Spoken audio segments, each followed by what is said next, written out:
soon to be presumed dead. He's expanding.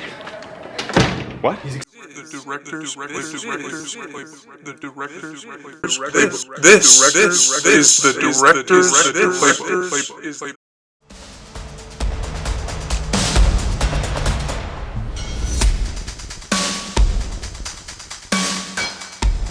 David Fincher. He doesn't just direct films. Yeah. He engineers anxiety. That's right. Every choice, every frame, every single movement is a step. A deliberate, methodical step toward destabilizing you, the viewer.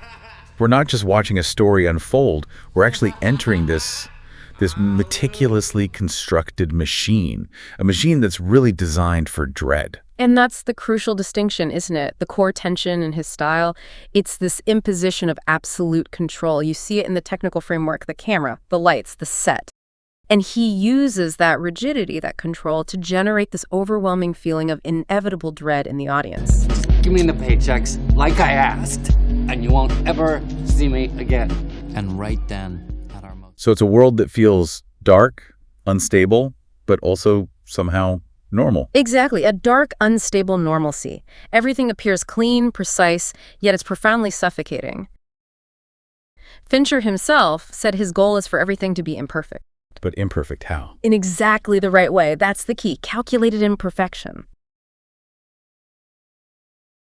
Our mission then in this deep dive is to really dissect that methodology, the Fincher playbook, if you will. Yeah. And we'll do that using precise technical analysis across three main pillars: color, camera, and performance. Right. Let's start with the element that, maybe more than any other, systematically robs the audience of comfort. We begin by analyzing the environment itself. So, pillar one, the color playbook engineering decay. Okay. Fincher's guiding principle here, severe desaturation. And this isn't just some, stylistic filter slapped on in post. No, it's narrative infrastructure. It literally drains the visual lifeblood out of the screen. Jeff Cronenweth, the cinematographer. Out on Social Network. Right. Yeah. He noted that those desaturated colors were essential. They had to match the narrative's murky moral compass. So by restricting the palette, Fincher makes the world feel tainted, provisional. Exactly. And it massively augments the overwhelming bleakness that's already inherent in so many of his scripts. And within that overall bleakness, he seems to sculpt decay using a very specific, almost sickly palette. He does. Consider his really deliberate use of green. It's almost always reserved as a symbol of the abnormal, or, well, the morbid. Think back to Seven, those apartment scenes. Oh, absolutely unforgettable. Get up now, motherfucker. Now! How did they achieve that look? Well, the DP, Darius Kanji, he was aiming for what he actually called a moist fungal look for those interiors. Oh, moist fungal. Right.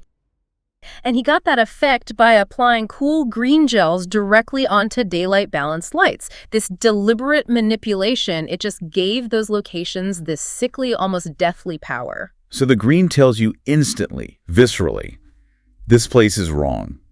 It's dying, infected. Precisely. Now compare that deliberate sickly green to, say, the office world in Fight Club. Okay, different kind of green. Different kind, different method.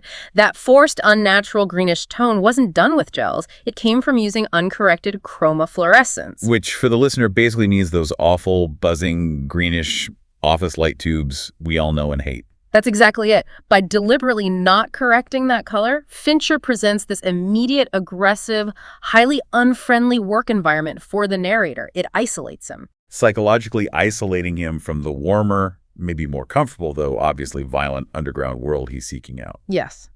And this strategy, it also extends to defining character conflict, often using complementary colors. How so? In The Girl with the Dragon Tattoo, you see this stark contrast. Warm yellow tones, they signify Michael Blomkvist's world, relatively successful, established, maybe a bit complacent. Right. While these cold, almost clinical blue tones are reserved for Lisbeth Salander, they signal her isolation, her trauma, the technological coldness of her existence. So even when they share the same frame, the lighting is keeping their psychological states separate. It is, but what's really fascinating is how he sometimes breaks his own rules. specifically to deceive the viewer. Like in the climax of Cessanet. Exactly. Throughout that whole film, we've been conditioned. Warm light means interiors, it means safety, relative comfort, think the police station, maybe Mills's apartment. Okay, yeah. And yet, in that final, desolate exterior scene, what do you see? That warm golden hour light. Right. That familiar but totally deceptive warmth. It lulls you, the audience, into this false sense of security, which only serves to heighten the horror, the shock of the revelation when it finally strikes. It's like a visual betrayal. It absolutely is. And one last point on color, these isolated, sometimes discordant splashes of color, they often act as harbingers of doom, or maybe just singularity. John Doe's orange jumpsuit in 7. Against those dull, desaturated desert tones. That color just screams at you. It demands attention, like a visual alarm.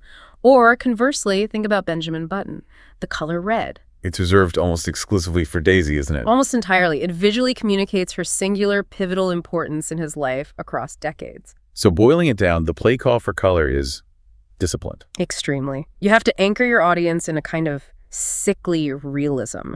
Start with practical sources, fluorescence, sodium vapor lights, then systematically lower the saturation in post, often by, say, 20 to 30%. You're not just grading an image. No. You are sculpting light until it feels like anxiety itself. Okay, so if the color playbook establishes a world that is fundamentally sick, decaying, how does the camera then trap us inside that sickness? Now we move to pillar 2, the camera logic, the non-human gaze. The non-human gaze. That sounds ominous. It is. Fincher operates under this philosophy that anxiety stems from absolute inevitability. Inevitability. Which means his camera must operate with mathematical precision. It refuses to improvise. It moves only with extreme, almost mechanical intent. So what does that look like in practice? Well, his preferred composition is often the static, perfectly centered frame. It acts almost like a sniper scope. Watchful, judgmental. And devoid of human empathy. Now, when movement does occur, a pan, a tilt, a dolly, it is meticulously rehearsed. It's utterly devoid of any human shake or hesitation. How is that achieved? Not just a steady hand, surely. Oh, no. This is achieved using specialized tools, things like geared heads. These are complex mechanisms that allow the cinematographer to adjust the camera's position with inhuman mathematical precision.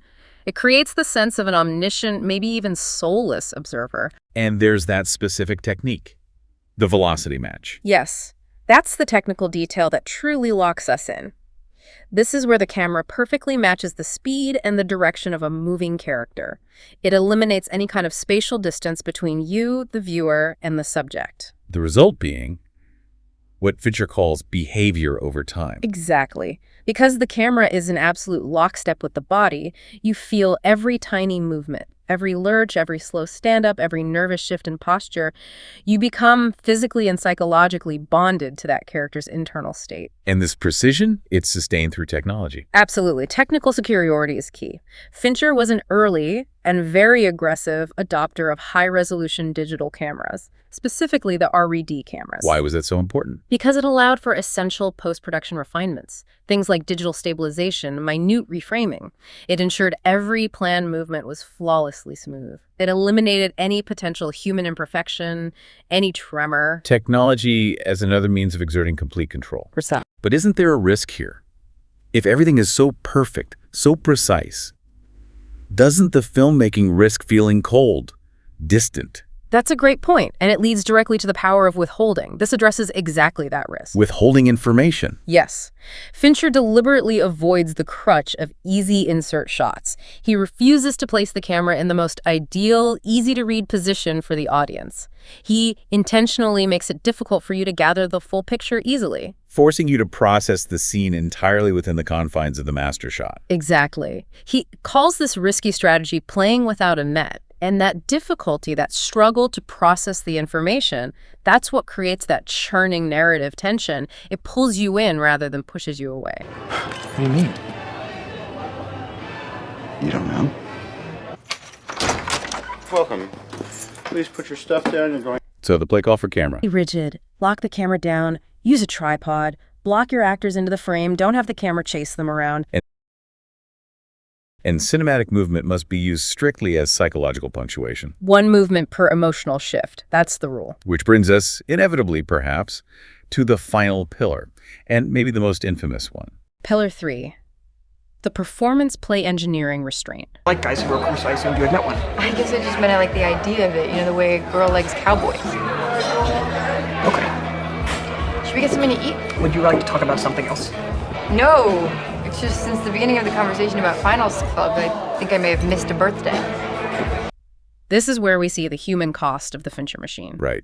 His notorious reputation for demanding dozens, sometimes scores, of takes. You mentioned up to 99 for that opening scene of The Social Network. That's the legend, yes. And averaging almost 50 takes per scene for Gone Girl. It's staggering. Why? I mean, is it just perfectionism run wild? Or is there a deeper strategic goal? Oh, there's definitely a strategy, and it's chillingly precise. Fincher himself said, quote, "I hate earnestness in performance. Usually by take 17, the earnestness is gone." Take 17. The psychological goal is, well, it's induced exhaustion. That relentless repetition, it strips away the conscious acting. It strips away the actor's intellectual planning, their prepared choices. Until only what remains. Until only raw behavior and raw vulnerability remain. And that, paradoxically, is what reads as authentic on screen. It does. Andrew Garfield talked about this. A psychiatrist, but I'm glad we've got that on the record. You're not a psychiatrist, but what? a psychiatrist would say that he was paranoid. From his experience, he said this demanding process finally allowed him to forget he was even being filmed. He achieved a kind of purity that resonates unconsciously with the audience. So it's no longer performance in the traditional sense. It's behavioral residue. That's a perfect way to put it, behavioral residue. But the experience for the actors themselves, it seems intensely contrasting. How so? Well, you have Amanda Seyfried working on Mank. She described the process almost as joy. She argued that all that time allowed her physicality to become second nature. It forced her work to, as she put it, the 10th power. Achieving a level of containment she felt was necessary for that specific character. Exactly. But then you absolutely have to acknowledge the counterpoint.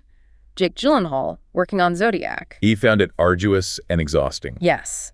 Very different descriptions. But notice it's an inherent contradiction, maybe.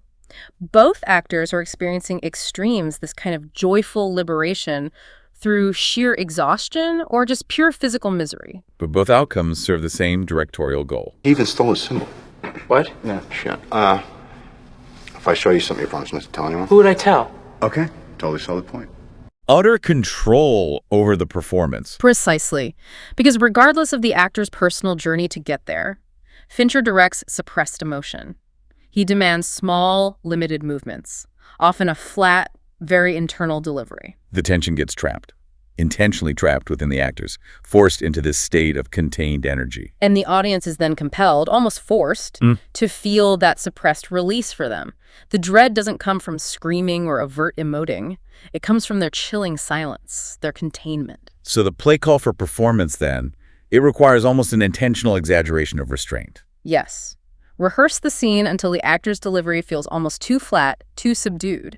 Then you record that take. Limit the expression. Only one major, contained change per psychological beat. Ensuring every gesture is meaningful, constrained, and leaves only that crucial behavioral residue we talked about. Okay, so putting it all together. In synthesis, Fincher's entire cinematic machine, it's really an exercise in technical control that's disguised as narrative chaos. His color drains comfort and moral clarity. His camera imposes that mechanical, unwavering gaze of inevitability. And his performances suppress emotional release until the tension is almost unbearable. And that calculated balance, that tension between control and chaos, that is what creates his signature cinematic anxiety. That is the Fincher playbook. Control everything, yet capture the feeling that everything is inevitably falling apart. Which leads to a final thought. If David Fincher invests such massive resources all that time, all that technical control, the emotional exhaustion of his actors to achieve absolute control over every single visible element, from the composition down to the final breath of the actor, then you have to ask yourself, what essential element of cinematic creation does he ultimately permit to remain chaotic or unpredictable? He controls the light, the movement, the reaction. But isn't he constantly seeking to capture that fleeting moment of raw, unpredictable human behavior? That exact moment when the carefully constructed facade, the earnestness he hates, finally collapses under the sheer pressure of the system he himself has built. That flicker of something uncontrollable. Master control. Direct anxiety. Now, build your own playbook.